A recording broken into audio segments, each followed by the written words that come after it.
remember a moment where you felt like God showed up?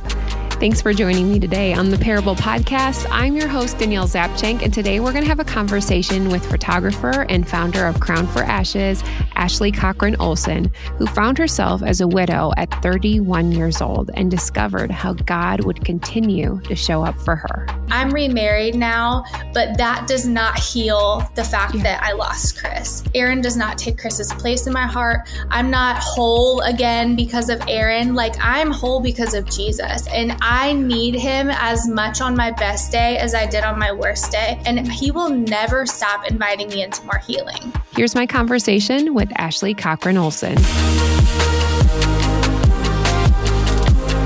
Ashley, welcome to the Parable Podcast. I am so grateful to meet you. We have been connected through a friend, Brooke Talley. She was on episode 49, and she just wrote in a text to me that I just love her. So I know I'm going to love you and our conversation together. Welcome. So Ashley, by day, you are a photographer, and there is a ton more, so much in your life that you can add to what you're passionate about in a few moments. But I'd love to know, when was the first time you got your first camera? Oh gosh, I was little. My dad was a hobbyist photographer, so he had a 35 millimeter camera, and he would let me take it at family events and play. And of course, I'm talking about a film camera, which is so different from what we do now, although film is making a comeback. But then my parents would just get me little disposable cameras. And so I always just saw things in terms of a rectangle.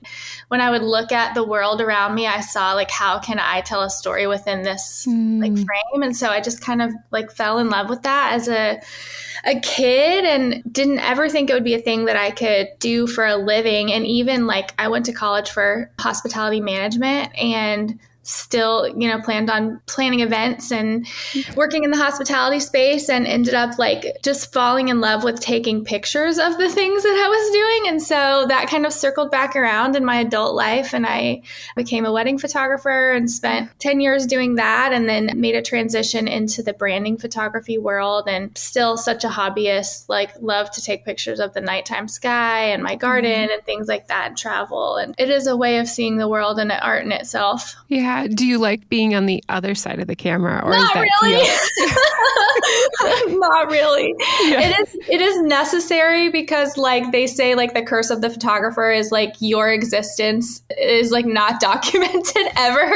So we just had some family photos done, and that was a magical experience. I'm so thankful that we did it. But it always humbles me and reminds me what the people on the other side feel like when I'm the one holding the camera. So it is a good thing.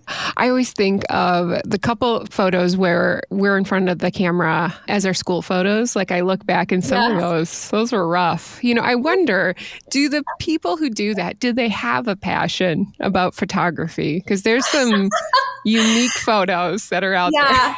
I don't know the answer to that, actually. Well, Ashley, what are you passionate about these days? Obviously photography, but there is so much more within your life. Can you share a little bit about that? Well, relationships, number one. I am a quality over quantity kind of person. So I'm allergic to small talk. I am the most awkward small talker when you first meet me. I love a deep relationship with people, and creating a safe space that feels welcoming and just a soft place to land for people. And so passionate about loving my people well, and the world that God created is so beautiful. He's such an artist. I'm so lucky to live 5 minutes from the beach. So super passionate about just getting outside and going to the beach. And I love to garden. And so just being in that space, barefoot and under the sun or under the stars is I could not be happier than when I'm outside. Would you say that is one of the ways that you worship in your life, is just by being in that? Yeah, that's really good. Yeah, absolutely. For sure. I can see God so clearly in that space and hear from him so clearly in that space. So for sure, it's a huge connection. Tell me a little bit about your family and, what you do day to day. So I was widowed when I was 31 in 2018. So my story has changed a lot over the last few years. I was married to my husband, Chris, in 2010 and lost him in 2018. He was in the Air Force. Force and got a heart valve infection while he was overseas and came home and had a couple of strokes. And as a result of that infection, and so he was paralyzed on the right side and lost his ability to speak. And so we spent the next 5 years just in and out of rehab, him relearning to walk, relearning to talk. And he never fully regained function. He always needed me as his caregiver. He wasn't ever able to go back to work, so he was medically retired. And just spent a long time. We lived in a hospital for a long time. So it took years really for him to make a pretty good recovery. And he died unexpectedly in 2018. And so I spent several years wrestling with God after that and kind of rebuilding my faith. And I'll talk more about that in a little bit. But in 2021, so 2 years ago, at church, I met my now husband, Aaron, and we had a very fast courtship, I guess you call it. Yeah. He was very well vetted by my pastor, a really good friend of my pastor. And so we just sort of hit it off, and I was not looking for him, was not expecting it. And we got married at the end of 2021. So sweet. Just a few months later, and I became a bonus mom to some really awesome kids. And so, I'm still a photographer. I run a couple of home services businesses with my husband, Aaron. He is a roofing contractor and does disaster restoration, like water, fire, mold kind of stuff. So I run the back end of those businesses and very active in church. I run a nonprofit that we're going to talk about called Crown for Ashes. And so, I have a dog just that a couple I adore. Things. Yeah. Just a few things. This is a little bit busy. Well, thank you for sharing that. You know, one thing, Ashley, I noticed on your website, and I think it really connected with me, is your statement of what you believe is in choosing joy, regardless of circumstances, and celebrating your journey. Every crazy, wonderful, colorful, whimsical, spirited, ugly, painful, and expected minute of it, in linking arms with others and sharing our stories. And that's really what the heart of this podcast is about, is when we share stories, we can better empathize and get in proximity with other people. And when we hear those stories, there is that connection. I truly believe that is the Holy Spirit. So Ashley, I'd love for you to share one of your, I'm sure, so many stories today. Oh my gosh. Yeah. So, man, this was so hard for me to decide like what I wanted to share. And it's funny, we talked about Brooke and she's been praying with me over, I had a few things that stood out that I thought I wanted to share about. And she's been praying with me about what to share. And then yesterday, one of my God winks is a bald eagle.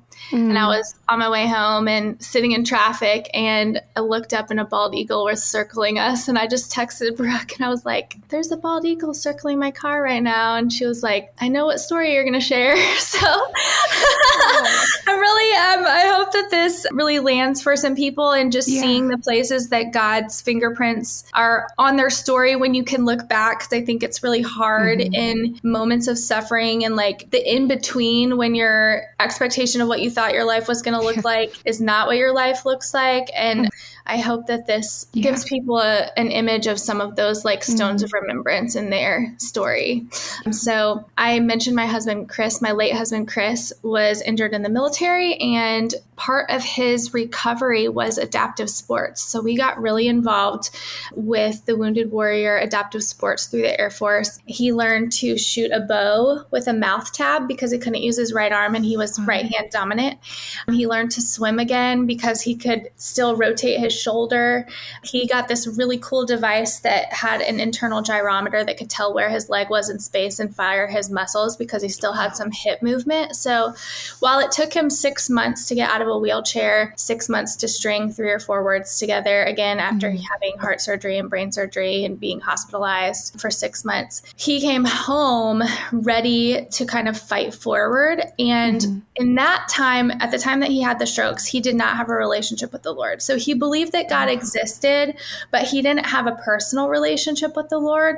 And I was relatively new in mine. So I was raised in the church, but I didn't really either have sort of like this one-on-one God relationship understanding, the personal experience of like God speaking with me and things like that. And so it really was a season of both of us kind of finding that. And he just had this heart on fire for God after that. And so through adaptive sports, we met all of these other couples that were young like us that were struggling with a life adapted by loss. And what does it look like now? What does our life look like? We might be out of the military. Like, what job can I possibly do? I have a brain injury and I can't speak. And he really related to Moses in the Bible when Moses is afraid to be used by God because he has a speech impediment. And so just really took that as like a fire under him. Ultimately became a motivational speaker. And so he went through speech program after speech program and gained enough back to be able to do that. And so there was one point where we were invited on an adaptive hunting trip. So we went over to Louisiana. We're sitting in a boat in the middle of nowhere in the pitch dark, freezing cold morning, and just waiting for the sun to come up so that we could hunt ducks. And it was the quietest and most like relaxing thing that we had done in, I think it was 3 years at that point since he had had the strokes. And I remember driving home from that trip and just saying to each other, like, that was the first time that we've done something like for us, like for our marriage since all of this happened. And like at some point we became warrior and caregiver, and husband and wife kind of like took the back seat. And so we talked that whole drive home from Louisiana about like, we live in the most beautiful place. Like our beaches are second to none, insane, sugar white sand, turquoise water. Like you look like you're in the Bahamas. It's gorgeous. And so that was our happy place. When we were having a bad day, we would grab Thai food and go sit out on the beach. And so Chris was like, we've got to bring people here. Like we can bring people in, look at everything we've walked through, and we can show them like on their dark day, like we've already made it through this day and you can too. And so he had this dream to start a nonprofit and to bring people here and just kind of like peer mentor them one-on-one, couple on couple. And we had met so many people that had impacted our journey at that point that we kind of wanted to give back in that way. And so he had this dream to buy land on the water and build a house where we would live, but we could bring in another couple and just sort of like love on them, get outside and play. And he was remembering back to how embarrassed he was the first time that he tried to do something with like no use of his arm. And he was trying to shoot the bow and arrow and was angry. He wasn't in a good place. And the instructors that were trying to help him, he was kind of just like, I mean, look at me. Like, do you think I can, just angry and not in a good spot?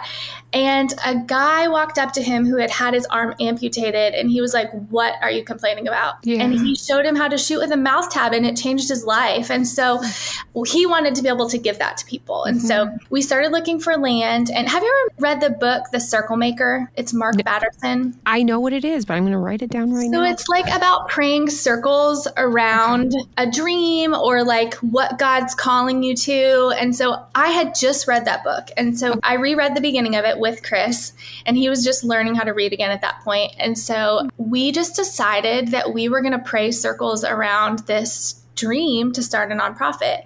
And so we started going all over Navarre, just different areas, and like praying like all around Navarre. And we would walk, and it was a struggle for him to walk. He walked with a cane, but like was dedicated to this idea. And so we started praying about buying land. And I was terrified because at that point we didn't know what his retirement was going to look like. We didn't know what our financials were going to look like. He wasn't able to go back to work. I had left my job to be able to take care of him. And so we're just like counting on his military retirement to be able to like buy a piece of land on the water, which felt so insane to me. But he was so sure that it was God's plan for us. And so I can remember when we found the piece of land that we both just felt so strongly was where this was supposed to be, just being like terrified.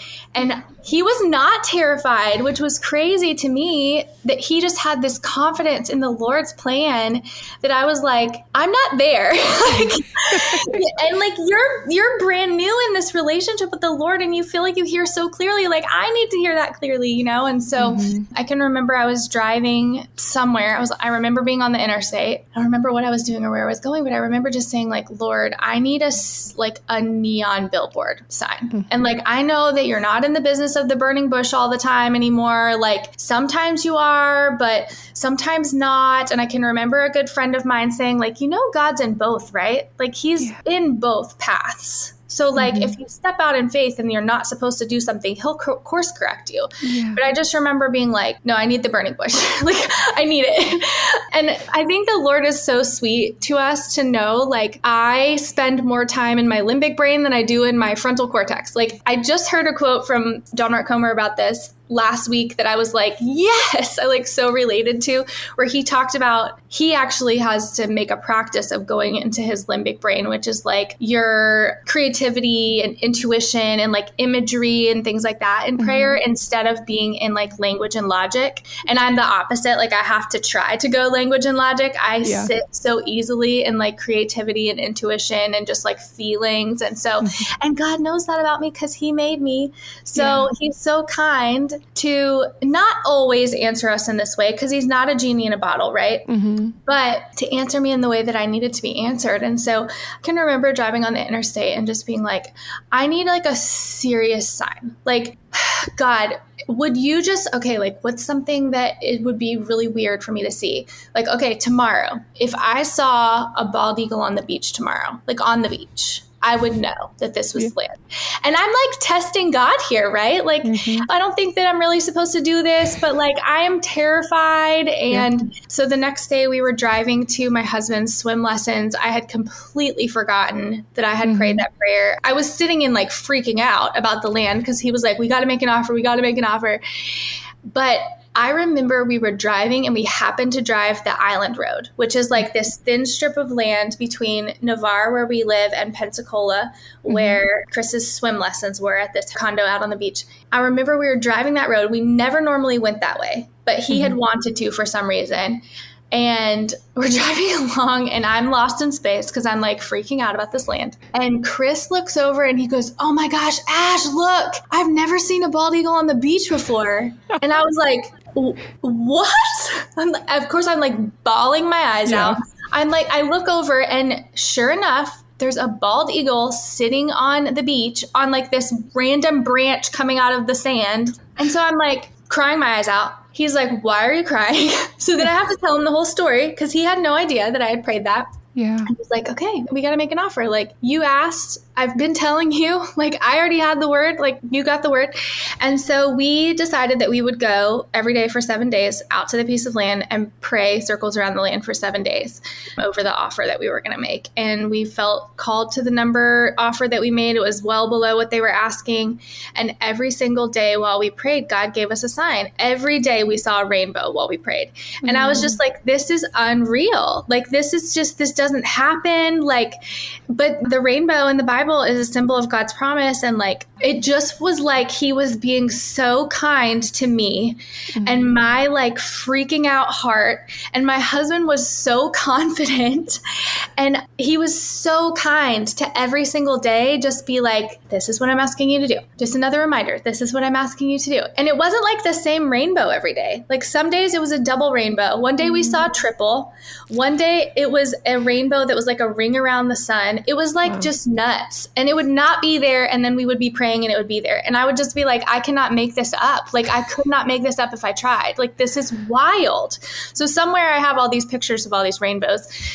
So we bought the land. And almost a year to the day later, my husband died. And I just remember after the shock wore off of him dying, being really angry with God. Like, you put this dream in our heart and you told us to do this thing and you walked Chris through all of this stuff and like his life was such suffering and then he just died. Like, I just don't know if I can believe that you're good anymore. Like I have followed you my entire life. And then you just let him die? Like, who are you? Like, I don't think that anything that I have thought about you up to this point is true. And so it led to 6 very intense months of just wrestling with God. And thank goodness, like, he made our emotions, so he's not afraid of them. He doesn't want us to curse his name, and he doesn't want us to turn and walk away, but he is not afraid of us being angry and questioning. Like, he is so willing to sit down with us and show up nothing stands out to me about that time the way that God's nearness does. And sometimes I think back to those like early, like ugly cry, most painful, like feel like my heart is ripping out of my chest, like can't breathe days. And those are the things that I remember the most, is like how the Lord just let me be angry, but like never stopped showing up. And so I wrestled through my identity, of course, because I had been a caregiver for all those years. I had given up everything to take care of my husband, and then he was just gone, and I like didn't know what to do with my days.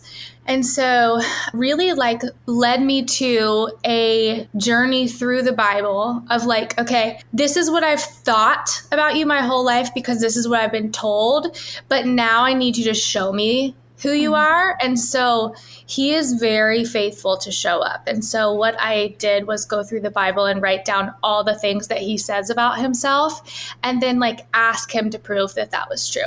And not in a like, prove it, God kind of like way, but in a just like, show up, like show me where you were.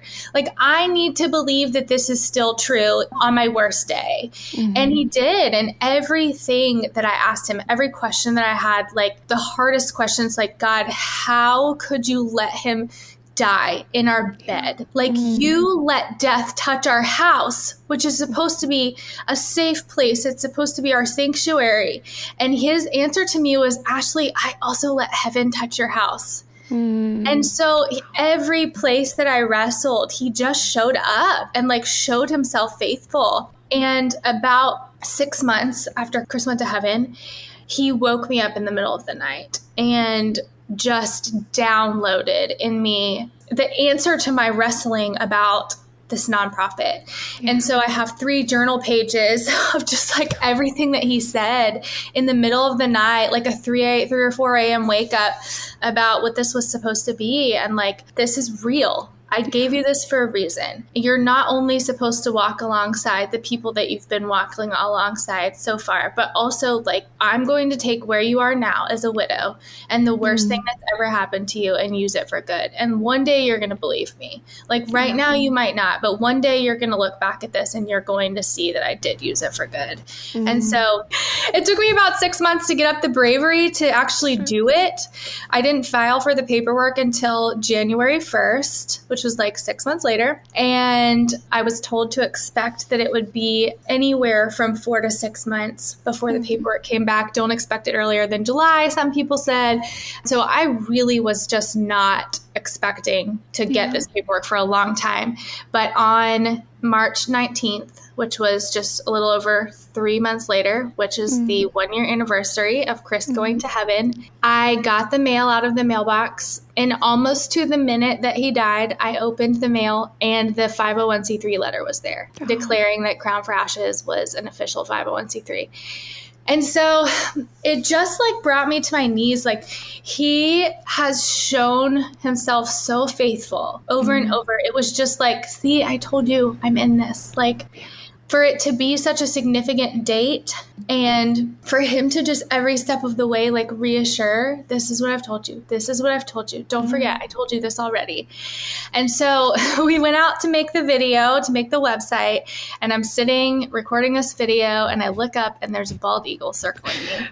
And so it has been such a journey of like, he gives me this wink in moments when I'm feeling like I am not equipped for this, because I am not equipped for this. Like, I'm not a professional widow. Like, what are we doing here? You know, like, how am I supposed to like I'm like not a life coach. I'm not like, I'm just like reaching back and walking with people, because in the beginning, when Chris and I experienced his loss, and then in the beginning, when I was first a widow, like the people that reached out to me, like my parents and my small group and my best friends, they surrounded me. And I know that I was an exception. Like, I had so many people around me that were so supportive, but no one understood me. And the few handful of widows that reached out were a lifeline to me, because they knew what I was walking through. And so that's what I'm doing every day. And so to be able to look back at the places, and then the very next March, we had our first retreat. And so it's just been cool to look back at that year mark year after year and like see where we are and see the places that God's shown up. And like, I like those eagle God winks that have become stones of remembrance for me, that are places that I can look back and be like, oh yeah, okay, you said you were going to do it and you did. Or I think about all the time Jesus in the Garden of Gethsemane when he asked, like, he knows what the plan is. He knows the result of his suffering. Like, he can see the whole picture that we can't see in our own suffering. Like, he knew the whole picture. He knew what his suffering was going to accomplish. And still he asked God, if this cup could pass for me, would you take it? Yeah. And God doesn't take it. He sends an angel to strengthen him in the garden. And so I feel like that's what he does for us. Like, he sends an angel to strengthen us, or he shows up in a way that we don't expect. And so to be able to look back at those places and to be standing here, I just had the 5-year anniversary of losing Chris, and to look at what has been accomplished in Crown for Ashes since then. We're going into our 10th retreat this month. Wow. We're working with a builder now and an architect and a really cool organization called Third Lens, who's project managing the whole build for us. And so we're stepping into this big fundraising season to get this house built, and we'll have the plans by summer. And it feels surreal to sit with them and talk about, like, well, if this was there, or here's the scale of this, and be like, this thing is happening. Like, this thing that Chris and I stood on this land in 2017, and he said, one day we're going to own that land too. And now we own that land too.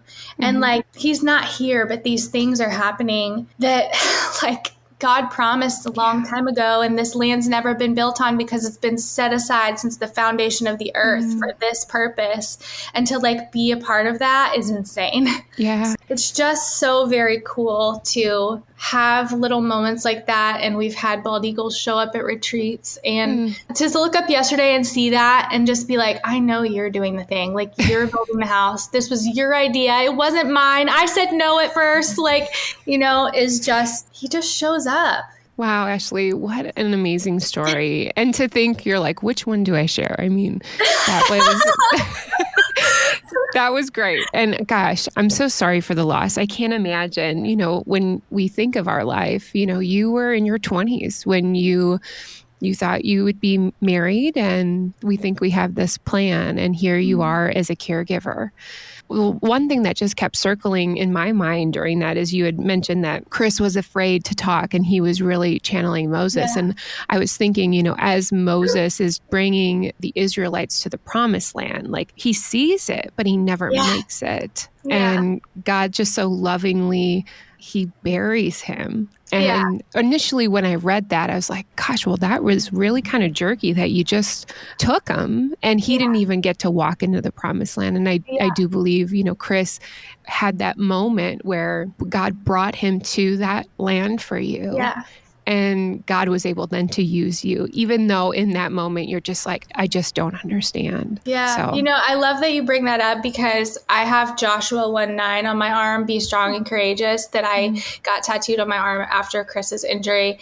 And in his death, I went back and reread Exodus and Joshua. And one of those first lines in the book of Joshua says, Moses, my servant, is dead. Now, therefore, arise. And that word, therefore, was like such a fire under me. Now, therefore, arise. It was like such a clear call to me on, like, get up and do the thing. Like, you're carrying this forward. And so I think often about Moses, you know, he got to stand on the mountain and see it from afar, but he never got to go in. But he had the full picture once he was in the perfection of like wholeness. And like, I just think that about Chris, like, man, he can even see what this is going to look like in 10 years that I can't even fathom, you know? Yeah. What a gift. You had mentioned that when Chris was in the hospital, I mean, he could barely string some words together. Yeah. It's hard to imagine that, because when you know someone through a conversation. So now there is nothing. How did you guys communicate, and what was that like for you? That was really hard because he was a very eloquent speaker previously. And so it was incredibly frustrating for him to not be able to communicate. And he would later say that he felt like he was a prisoner in his body because he could understand.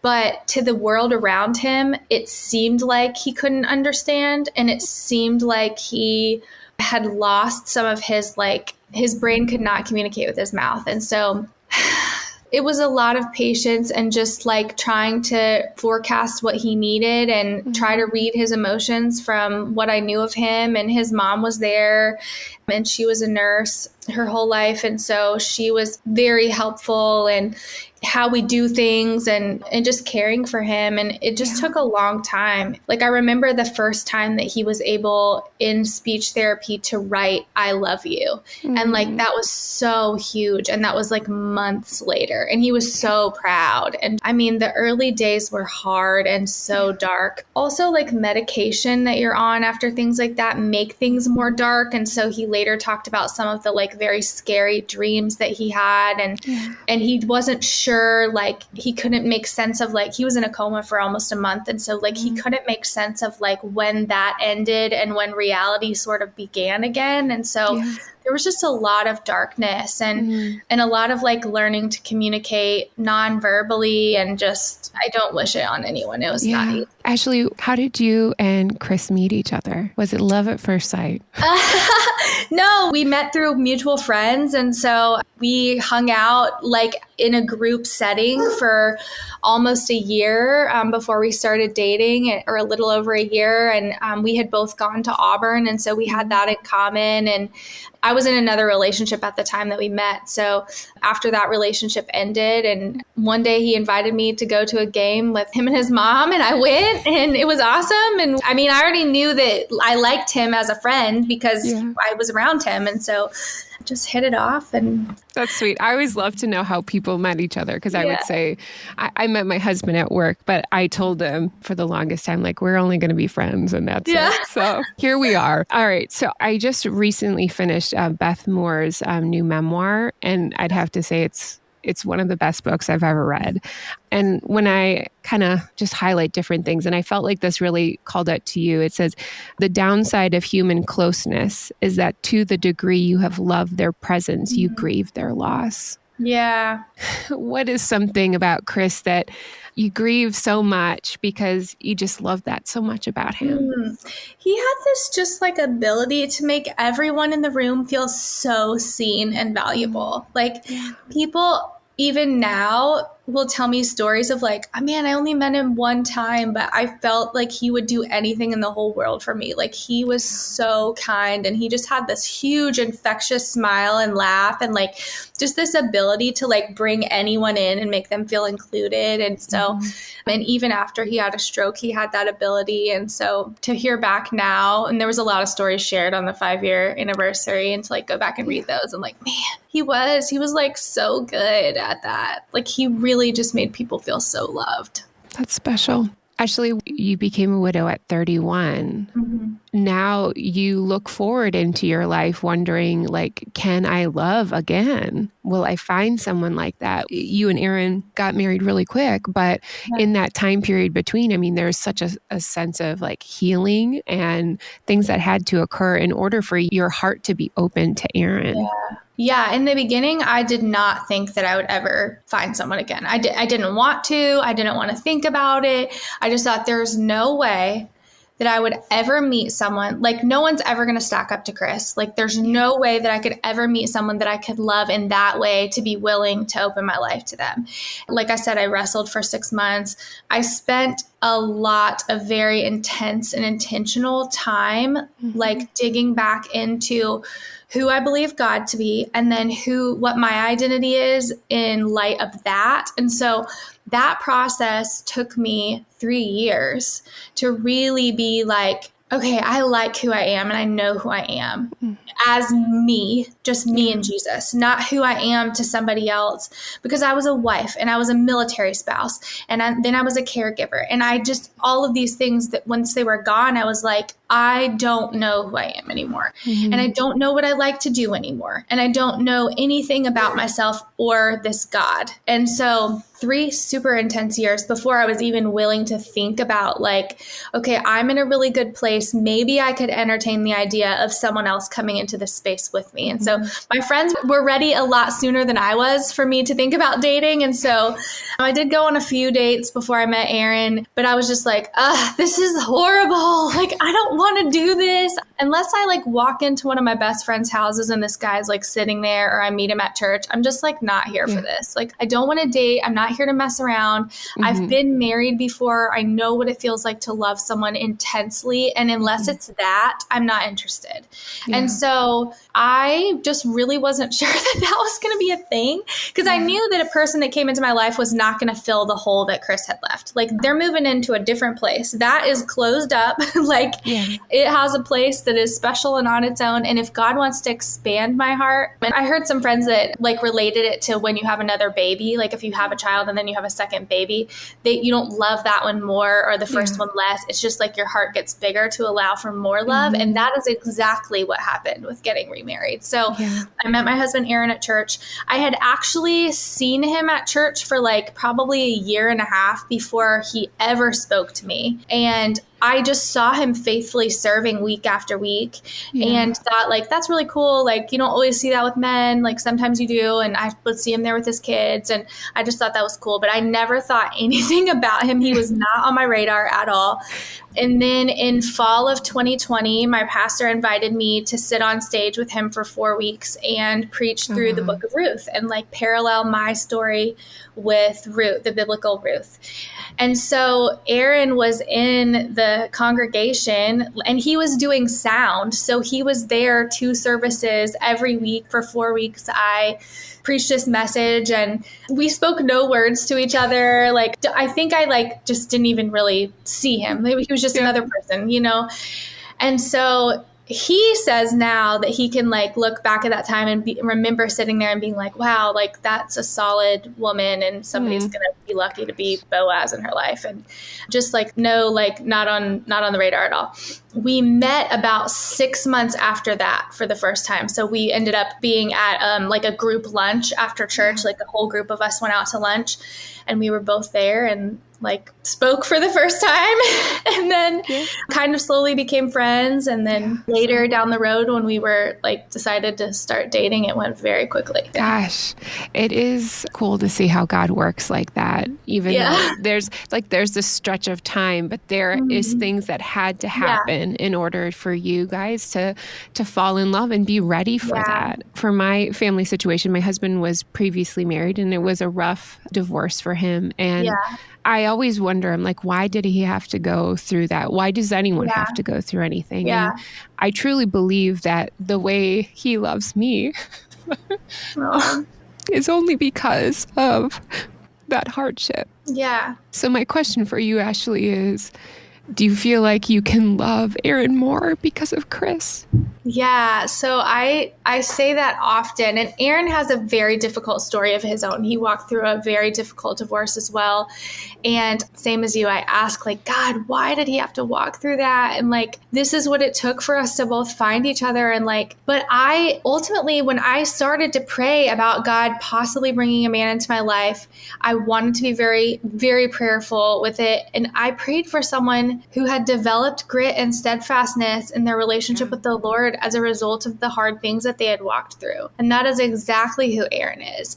So when he showed up, I recognized him because he was what I had been praying for. And I realized in falling in love with him that I was able to actually love him harder and in a different way because of having experienced the loss of someone that I love so dearly and still do love so dearly. It opened up the ability for me to love Aaron more more completely. Yeah. So, Ashley, you're the founder of Crown for Ashes. That is the non-for-profit. And you provide the Christ-centered lasting connection for young widows and military couples impacted by illness or injury. I know I told Brooke this a while back. You know, when I think about widows, I immediately just go to like an old woman with white hair. And I'm so angry with myself that I think that. So when I met Brooke, I'm like, what do you mean you're a widow? And just like, even for yourself. I mean, and that, again, that is why I like stories, because it really helps me change my perspective and really better understand people. What has it been like to be there for other women, other families who have walked through similar situations? Even though that was so painful for you, you get to be by their side in these retreats and in these moments and helping them through it.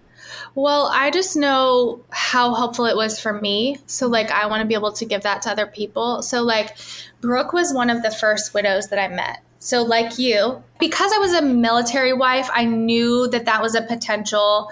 I knew people who had lost their spouse very young, but it just was so few and far between in the world that I was in that I didn't know anyone. And so I love this story. A girl who had followed me on Instagram, her name is Lindsay. She's now a very dear friend of mine.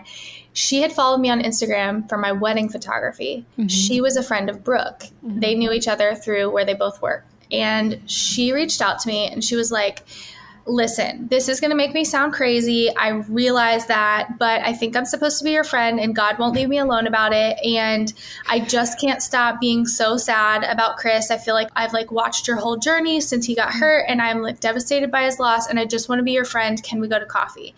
And I was like, anybody that is willing to put themselves out there and sound crazy, but admit that God's telling them to do something and they're just being obedient, like, yeah, I want to be your friend. So I went and sat and had coffee with Lindsay, and she brought me this box of goodies that were like things that she knew I would like because she had followed me on Instagram for years. And then it was all of these gifts for me from Brooke. And so Brooke had put together this box of things that she thought would be helpful to me because they were helpful to her when she first lost Doug. And so she's about 6 months ahead of me. Doug passed about 6 months before Chris did. And so through that, I met Brooke, and she was starting Songs in the Night, which sends out the care crates and now does long-term discipleship groups. She and I just like really linked arms and walked this journey out together. And she has been like a founding member of Crown for Ashes, and she's on our board of directors. She's our director of widow ministry. And so just knowing like that I have that intensely bonded relationship with Brooke because of what we've both experienced, like I desperately want that for other people. Yeah. And so we really work hard to make sure that we provide opportunities for a lasting connection to happen. So not just to bring people in for like a luxurious couple of days vacation, but to really like encourage them to not only lean into healing forward and what God's trying to do in their story, but to like doing that in the community of other people and like walking it out long term. And so nothing feels better than being able to like climb down in the hole with somebody and comfort them in their grief because you've been in that hole yourself. Absolutely. Why the name Crowned for Ashes? God gave me that name. That was part of that download when I woke up in the middle of the night. And what's so crazy to look back is that when Chris was in the hospital, God kept putting Isaiah on my heart and on my heart and on my heart. And people would send us Bible verses all day, every day. Like I would get tons of them. The first time Chris was in the hospital, I got so many of them and I wrote them all in my journal. The second time he was in the hospital, they were almost all from Isaiah, and it was wild. And I was just like, what are you trying to teach me? My word of the year that Chris died, was free, which felt very cruel when he died. I just felt like, I cannot believe that you gave me this word. And then my husband has died and now I'm free. Like that felt so sick and twisted to me. And so to go back and really dig into like where our freedom comes from and our identity being in Christ. And a lot of that was in Isaiah. And so that verse that Crown for Ashes is named for, Isaiah 61:3, to those who mourn, he will give a crown of beauty for ashes, the oil of joy instead of mourning, a garment of praise instead of a spirit of despair. They will be called the oaks of righteousness, a planting of the Lord for the display of his splendor. That like really gives you a good picture of what we're trying to tell people, that God desperately wants to give you a new name, and it is not widow. Yeah. And it is not wounded warrior. Like, he has given you a crown of beauty. And if you continue to read in Isaiah 62, he actually says, no longer will you be called the abandoned one. You will be like a crown held high in my hand. And he says that he will be the groom. Like, it's just so beautiful. He paints this whole picture. And like, we are his bride, and like, this is a lifelong walking out of, I'm remarried now, but that does not heal the fact that I lost Chris.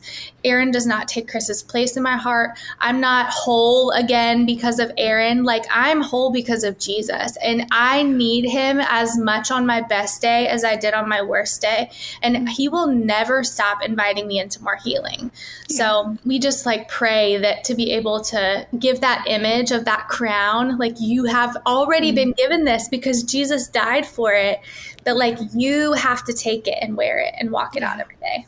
That's stunning, Ashley. And I have to say, I've seen pictures where you have, is it a dinner on one of the nights of all the women, and you all are wearing these beautiful crowns, a lovely tablescape. It's a beautiful image. We love to pray over the women and just like give them that tangible reminder of like, God's already done this in your life. Like, please see yourself how he sees you. Yeah. Ashley, for somebody who is walking through grief, which is a lifelong journey, who's in a very difficult season, you said for yourself, there was all these ways that God started showing up. Yeah. And I think we have to be attuned to that. We have to be open and willing, because sometimes we can just shut down with our grief and guard ourselves off from that. So what would be some ways for people to open up their heart and to be open to God's Spirit, to be able to see some of the things that God is doing in their life? Well, the first thing that comes to mind is just like the concept of completely surrendering your spouse to God. Like, it took me months to realize, and it took God saying, have you really given Chris to me? Because it seems like you still think you could take better care of him than I can. And I had to realize, like, that was a place in my heart that I was holding bitterness. Like, I was doing everything I could every day to take care of him, and he's gone. But like, God loves him more than I do. That posture of complete surrender. And it actually, for me, like I told you, I'm a very visual person. Like, I literally ordered a pillow that I could kneel, and I would put myself in that position of open hands and a posture of surrender every day. And I made that a habit. And like, God doesn't need our rituals, but I needed a habit of like physically seeing myself in an act of surrender day after day. From that, he really started to speak to me the places that I wasn't allowing him to come in and do a healing in my heart, because I was holding on to it thinking that I knew better, or I could take care of it, or the places that anger had really just started to create a root of bitterness in my heart. So I would say number one is like surrender. Like, it is a hard thing. And then get people around you that are going to walk it out with you and hold you accountable. Like, my friends have been true, like, biblical Aarons, like holding my arms up when I'm tired of walking this out. And they know when they need to be gentle with me. And they also know when they need to call me out and say, like, when I told you when I was struggling with like believing that God is good, and one of my best friends just said to me, like, what makes God good? Like, you getting what you want, or him healing Chris? He completely healed Chris. Chris has a relationship with him, and now he's with him, and he wouldn't have been before. So like, do you not believe that God is good, or are you grieving what your expectation of good was? And that was so hard to hear, but like so transformative in my healing forward. Ashley, if people wanted to get connected to you or learn more or help with Crown for Ashes, what's some things that they can do? we love prayer. Like we need prayer warriors surrounding us and like covering us, the leaders, covering the women coming in prayer and the vendors who are serving us leading up to, during, and even especially when the women go home, they go back to like reentry into real life. And so that's a big thing. And then we have a fundraiser coming up in May. It's a fun run. This is our annual fun run. Our first one was supposed to be in person, but then COVID happened. And so we kind of like at the last minute, we're like, scrambling to figure out what we were going to do. And we made it virtual. And it was so cool because then our friends all over the country could do it. And we had a ton of military friends in other countries do it. So now every year we do it virtually. So Memorial Day weekend will be our fun run, our annual fun run. And so you can find information about that pretty soon. We're getting ready to launch out registration for that in the next week or so, but by following along with us on Instagram. Ashley, thank you so much for just really walking us through what it is like to grieve the loss of Chris and how God has just shown up so miraculously for you and for Erin and all the other women that are so touched by your foundation. So thank you so much for being on the Parable Podcast today. Thank you for inviting me. This was wonderful. I love Ashley's heart and how God used her throughout one of the most difficult times of her life. He listened, he sat next to her in her anger. He shaped her and he allowed her to be a vessel to bring the restoration of Jesus's healing into so many other people's lives. To connect with Ashley, simply visit daniellezapchenk.com for details. Here are some reflection questions from our time with Ashley. Number 1, make some time to talk with God and allow him into your daily life so you can see all of the ways he is consistently showing up for you. Number 2, is there someone in your life that you need to completely surrender to God? I know that's a tough one, but maybe you need to build up your willingness to surrender. One easy way you can support the Parable Podcast is by following me on socials at Danielle Zapchenk, that's Zapchenk, on Instagram, Facebook, or on YouTube. We appreciate you sharing the podcast with a friend on socials to get the word out about what the Parable Podcast is all about. Thank you to my technical producer of a husband, Eric, for editing this podcast. That is going to do it for today. I am so grateful you took the time to spend it with me. Remember, your parable showcases how you are crowned for ashes. We'll see you back again next week on the Parable Podcast.